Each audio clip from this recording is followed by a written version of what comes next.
ครับพี่น้องผมสวัสดีครับทุกท่านกำลังอยู่กับบามีและกับตลาดที่ว่างเป้าฝนตกตะซีทุ่มตอนนี้ลิ้นเหลียลิ้นน้ำยังไหลบ่เศร้าอยู่นี่เบิ่งเอาโลดกับบ่าวเอียดของเฮางัวเอางัวไปขัวเอางัวไปขัวโอ้ต้มบ่ครับต้มก็ได้ขัวก็ได้เอิกน้อยๆเขียงงัวมีทุกอย่างให้เลือกสรรเนาะครับเนาะกับบ่าวเอ็ดของเฮาบ่ย่านฝนตกกับบ่ย่านแล้วว่าเราจัดมานั่งไปเห็นไปใส่พี่ใบซื้อหรอคันผ่านถืออยู่มันเอาอยู่ได้อยู่แล้วผ่านถือบ่อยู่มันเอาไปจังได๋เอาไปเห็นตัวเนาะไฟนะก็สิฮู้วิธีบ่ล่ะโอ้ยนี่บ่าวเอ็ดขี้ขันเอาแก้มเพิ่มผ้าขี้ริ้วบักไข่หลังหัวใจตับเหลี่ยมมาบตับเหลี่ยมมาบซีนสันซีนเสียซีนสันซีนเสียเนื้อสันเบิ่งเอาพี่น้องผมยวดเป็นจังไดเอาลุยพี่น้องผมเฮาเบิ่งได้ซ้ำเบิ่งเด้อบันโคกกลางเด้อเอื้อยหยังก็เข็มล่าวันบอกว่าเอื้อยหยังบ่แล้วก็ไอ้น้ำใช่หอมกระเทียมมาบ่โอ้มาอยู่แต่ว่าเขาห่มมาจูเซียนไปรีเฮ็ดอีหยังเศร้าแล้วฝนบ่มาดอกทุเรียนพี่น้องผมบ่มีการันตีหน่วยนี่บ่น่าจะถึง100นี่เพิ่งอาจสิ100นึงพอดีนะได้คู่หยังครับโอ้น้ำซื่อฝนตกฝนลงเขาบ่ย่านของคุณแม่เนาะซ้ำฝนคุณแม่บอกว่าซ้ำฝนว่าซั่นมีร้านเดียวโจโก้แห้งดีว่าซั่นว่าย่านฝนดอกมีร้านเดียวโจโก้แห้งดีคุณแม่ว่าเอาพักกันมาหลีอยู่พี่เมนุดกับบ่มาฝนตกเมนุดบ่มาเด้อครับครับสวัสดีครับกับ YouTube ช่องอีสานบ้านข่อยเองไปหลีอยู่โอ้โหหลีอยู่ในห่มแล้วแล้วนี่กระสุนปืนใหญ่ของเส้นรีบังกับพวกหุ้นเส้นมาสั้นว่ามันยิ่งมันสั้นบ่ถึงอีหลีเด้นี่ถ้ายินเขาอนุญาตให้เราสั้นบ่ว่าคือบ่ดอกโอ้พี่น้องมีแนวเฝ้าอยู่เทิงพุ่นมีหยังแน่ล่ะคุณแม่คือมาผู้เดียวครับแต่มาผู้เดียวได้ขายผู้เดียวแคนมาผู้เดียวได้ขายผู้เดียวแคนคนยางอยู่3คนบ้ามีก็มาทายคือเก่านั่นแหละอันนี้เฮียนไผมันบอกว่าเพิ่นบอกว่าเฮียนผู้ใดแย่งไปเดี๋ยวข่อยสิบอกว่าซั่นเอาแย่งมาแล้วอันนี้สหกรณ์อยู่นี่อันนี้สหกรณ์อยู่ไอ้คุณพ่อไอ้น้ำใช่บอกว่าพ่ออ้ายบ่มาเด้อว่าซั่นเจ้าเบิ่งความดูของเราดิล่ะเจ้าเบิ่งความดูของเราเอาหาของไว้แล้วมันต้องมาเนาะคุณพ่อคุณแม่ไปไสไปอยู่พุ่นบ่อ๋ออยู่เฮียนบ้านไปอยู่นำไปน้ำใช่แล้วคุณแม่นี่คือกันตกได้ตกไปเนาะแม่เนาะตกได้ตกไปเดี๋ยวคนกับยางออกมาเพราะว่าหยังลูกพี่ใหญ่ปลาดุกบืนอยู่น้ำอันหนทางเดี๋ยวนี้เอามา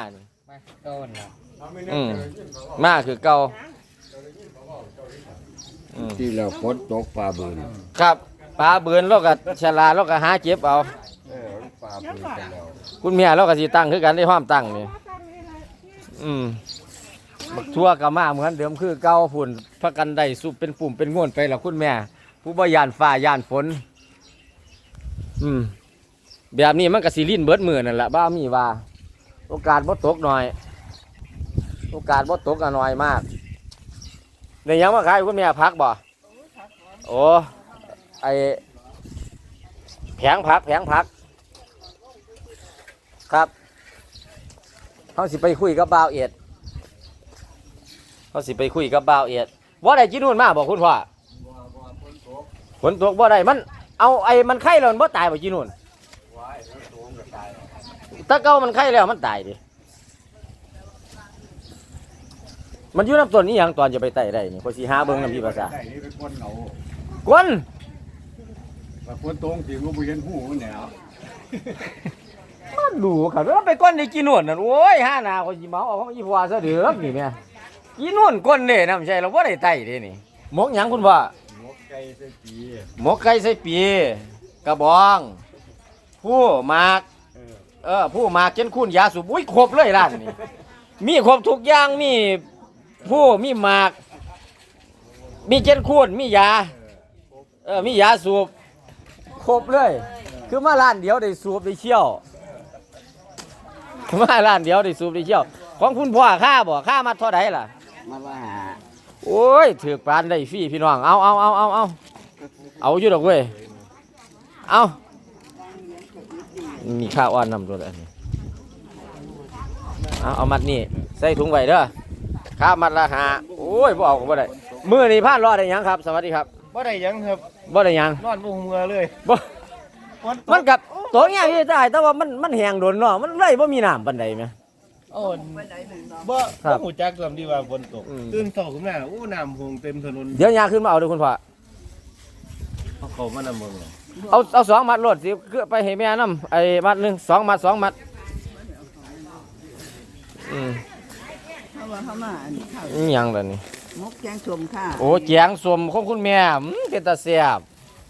ร่วมโดวยหมก ไปวัดบ่แม่พระคุณเจ้าเพิ่นเออกมาบิณฑบาตบ่ได้เนาะครับมันเจือนมันคือบ้านพระอยู่บ่มื้อนี้วันบ่วันพระแต่ว่าเพิ่นตอกโปงบิณฑบาตบ่ได้ฝนมันตกบ่มาบ่ได้แล้วบ่มาลูกค้าสิกินหยังพุ่นน่ะลาบไก่พุ่นน่ะลาบไก่ข้าวต้ม มีเท่านี้ ลาบไก่มีเท่านี้เดี๋ยวก็เบิด 30ก็จะมันเฮ็ดกระดกกระเดี่ยว เฮ็ดได้หลายอีหลีเด้กล้าเว้าเลยลาบไก่บ้านเด้นั่นบ่แม่นลาบไก่พันธุ์เด้ทงบักเอฟ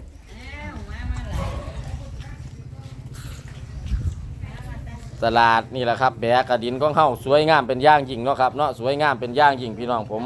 ปูขายอยู่น้ำมูนี่ล่ะพี่น้องปูขายอยู่น้ำมูนี่ล่ะย่างบางเว้นก็อยู่นี่เด้กับหลานน่ะ โอกาเวทเฮาขายเบิดมือเลยบ่ บ่แล้วขายคนขายร้านมานี่ โอ้พาหลานมาเรียนโอ้ยว่ามันขายเบิดมือมาสิดูสิอดสิทน มานี่เอาฝ้ายมาปวดเอาสาร น้อใหม่เอาไปแจงพี่น้องเอาไปแจงเอาหอดเขาบนแล้วมาป้อนกินอยู่นี่ เอาเขามาป้อนกินซุปเนาะไม่สมหากินยากสิตายอยากนี่แล้วเดียบ10 บาทปานได้ฟรี เขาหนึ่ง20 บาทได้มีป่ะก็เขาหนึ่ง20 บาทเนี่ย ห่วยคน ไปจกมาให้ล่าบักมีหนัง ก็อยู่ในเงี้ยคนเล็วเนาะสูก็ ถ้าว่าเราไปเอามาให้ โอ้ทำไมใหญ่พวกเจ้า เอาน้ำใหม่เงี้ย ซุปน้ำไม่สมพี่น้อง เอาเวลาซุปน้ำใหม่จม ซุปน้ำไม่สม 10 เสียบเยอะ บาทใส่ ครับ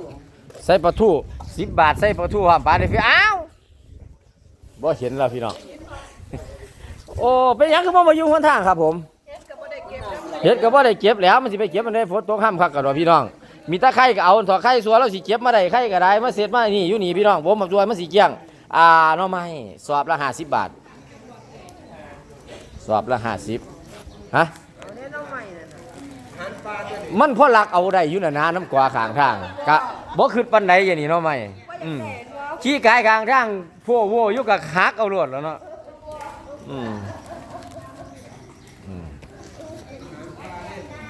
ครับมาอาหารปลา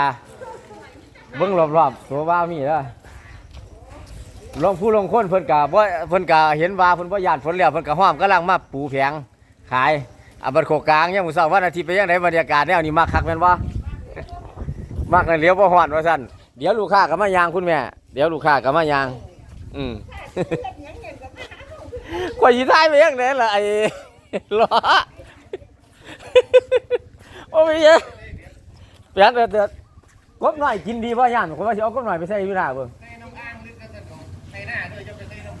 ครับสิไปใส่อยู่ให้หน้าอะไรเยอะนี่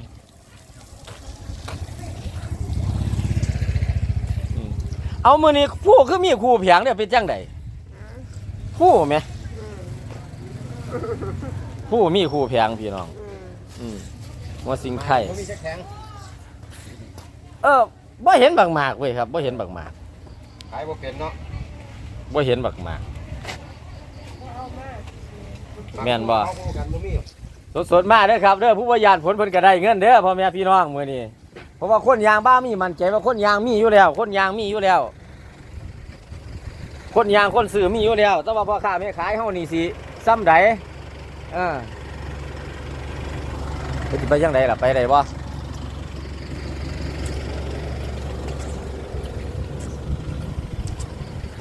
ได้พี่น้องได้ทางไปได้มาได้อยู่กลับมาสุดท้ายอยู่เคียงศีลบ้าเอียดคือเก่าเดี๋ยวจะเฮาสิไปไสอันนี้เฮ็ดจังไดกินมันจังแซ่บ คืออ้อมหนึ่งแหละ อ้อมเหรออ้อมไข่หลังอ้อมคันอ้อมก็ต้องรวมเนาะนี่แล้วก็นี่แล้วก็มาร่วมตัวนี้จักหน่อยมันจังสิเข้ากันพี่น้อง